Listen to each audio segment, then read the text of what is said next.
Welcome and welcome back everyone to my journey to 2000 ELO in Rapid Chess on chess.com. Before I get started, can you spot the winning move in this position from my game? Stay tuned until the analysis for the answer. London time. Englund Gambit.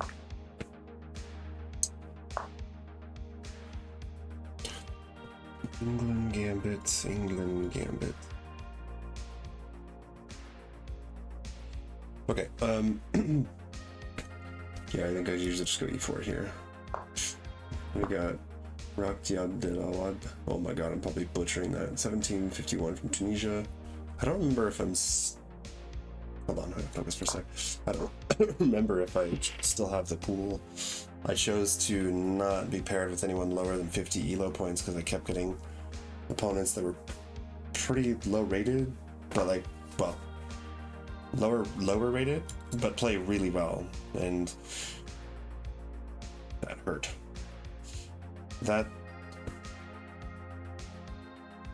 seems strange. Usually they go queen f6, so probably just knights out before bishops. Here we're gonna prevent. I don't see.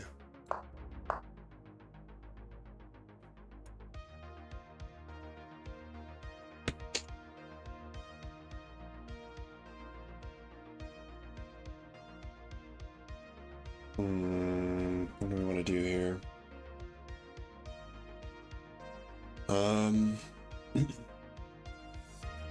Do I care? I don't think I want to go e4. We'll just do it anyways. Do we care about this?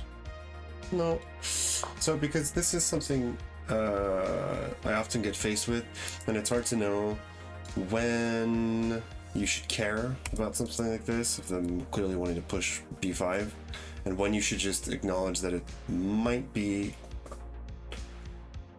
kind of just a slow move on their part. You know, they're choosing to play this. It's not bad, it's definitely not bad, but they're choosing to do that instead of developing. So sometimes it seems better just to develop your pieces and just really question, is there really a threat? Or because if you waste your time always responding to your opponent's threats, that's not good either. It's kind of hard to know like when it's a real threat, when it's not. Hey, I think we're just gonna castle here.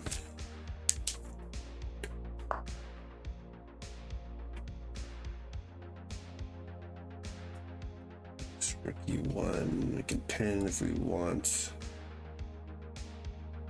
Not really much of a pin, but I think I'm just gonna develop. I want this bishop to come out. I don't know where yet. Might fianchetto, but if I fianchetto, I should say it properly. Then that blocks in my light square bishop, and I will be forced to go back, which I'm not thrilled about. So this is not an option. f4 is not an option. Bishop g5. Back isn't really an option, so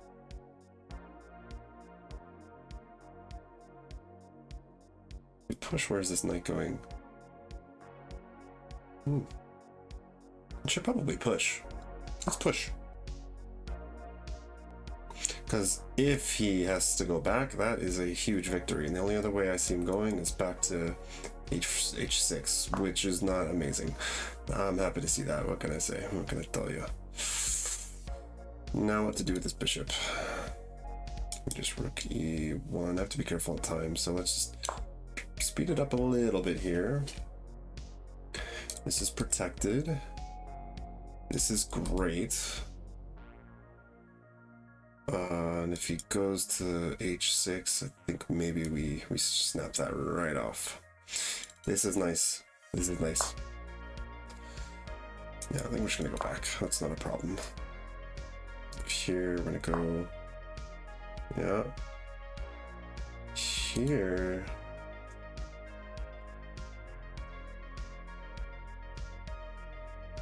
Is she gonna go back? Yeah, see, unfortunately, this is what I don't really like about playing 10-minute rapid games. It's feels just basically blitz. I don't have the time. I'm used up a lot of time already. I don't have the time to really sit and think some of this through. Or I have to, but very quickly, and think on my opponent's moves. This just instinctually feels like it should be okay. I'm hitting that bishop. Where's that bishop gonna go? I suppose he could go, yeah, I'm gonna grab that. Although I am helping him develop, get his knight out. Is there anything better? Wait a second, is this a totally crazy move? Yes, probably. He's gonna take with a knight. This bishop's pinned. However, whatever knight he takes with, he's gonna take here. We can now pin because we have the pawn. That's gonna be a pretty uncomfortable pin. And if he goes h6, no, I can't. This, this just looks good. And we're gonna clog Black's entire position. Yeah, this isn't really a move, so let's go ahead and do that. And I'm just gonna attack. I'm gonna freeze all of his pawns. This already looks uncomfortable to play. That doesn't mean I won't screw it up, but what I do, I don't know about you guys, but what I do sometimes is to flip the board and just imagine, like, right away, this is already like, yeah, I don't want to be in this position. Not that it's losing, but it's not comfortable. Okay, right away I see that that's freeing up some possibilities here. I'm just gonna go rook, because this queen is gonna be hanging. We can think about going e6, go rook d1. Where is he gonna go after rook d1? Let's just see. Again, unfortunately, I don't have a lot of time to calculate here. I know that this is winning, but to find like some really good tactics, it's not so easy. But I think that e6 is gonna be a thing.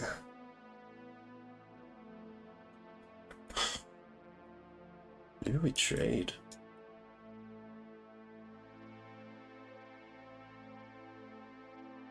I don't want to.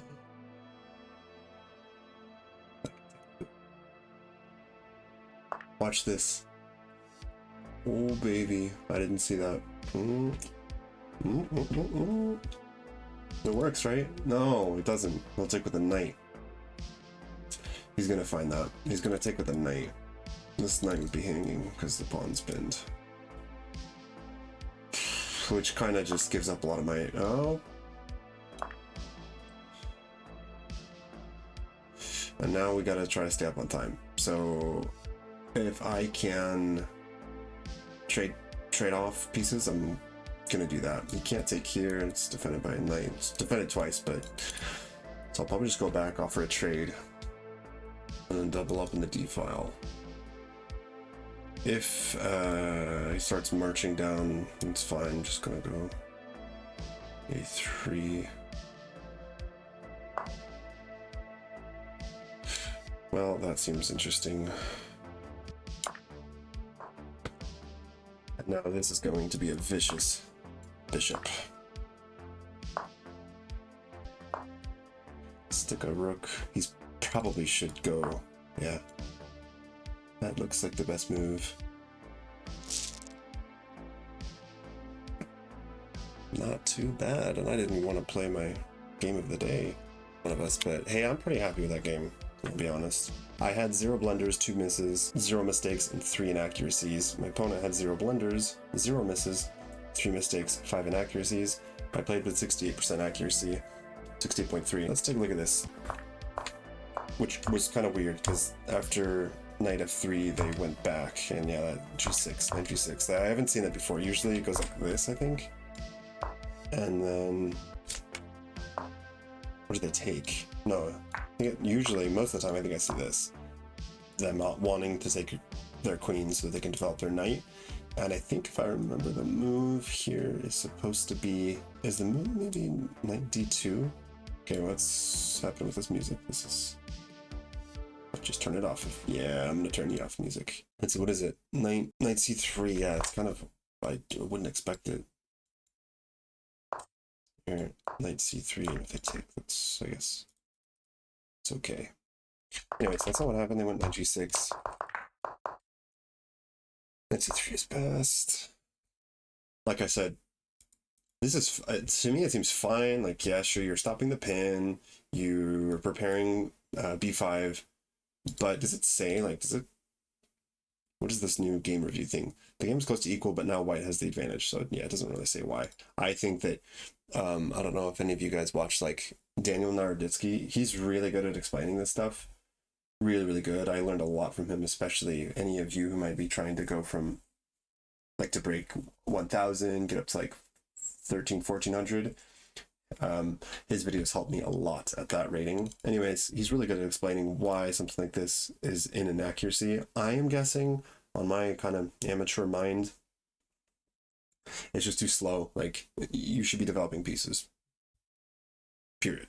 Like, until, I don't know, I think you're a certain level, and you really know what you're doing, and okay, why something might be better than not developing your pieces, just develop your pieces. Because if we look at what happens, he didn't actually play b5.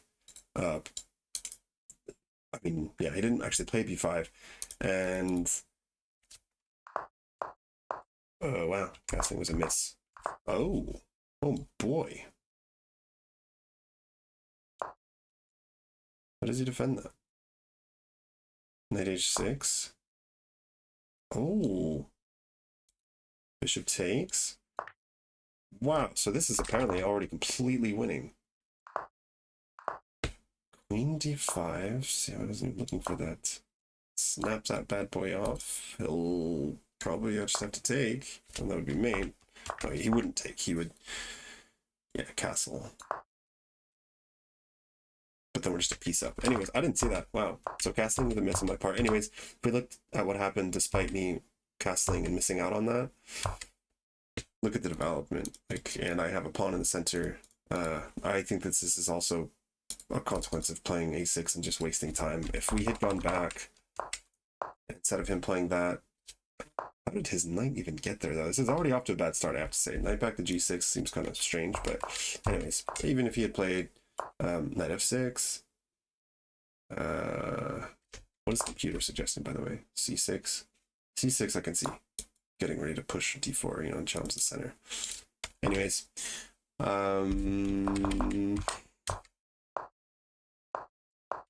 e5, great move. What happens after knight g4? h3? Oh, this is like losing. Why? Oh, because it just drops the pawn. Yeah, I have to go, what, like rook, queen d4? Okay. Putting pressure on the knight. Anyhow. Then they played b5. Oh, wow. Bishop sack. They have king takes. Queen d5 check. They can't block. Queen takes. Oh, queen takes on a8.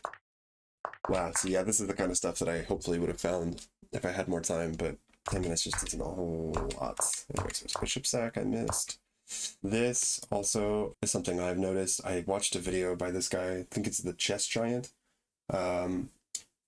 Has a really good tip, which was he just had a game where he was able to stick a piece like that in the opponent's side of the board, freezing the pawns, and basically you can win an entire game just because of that. That can determine the game. For whenever you see a hole like this that can become an outpost, stick a piece in that square.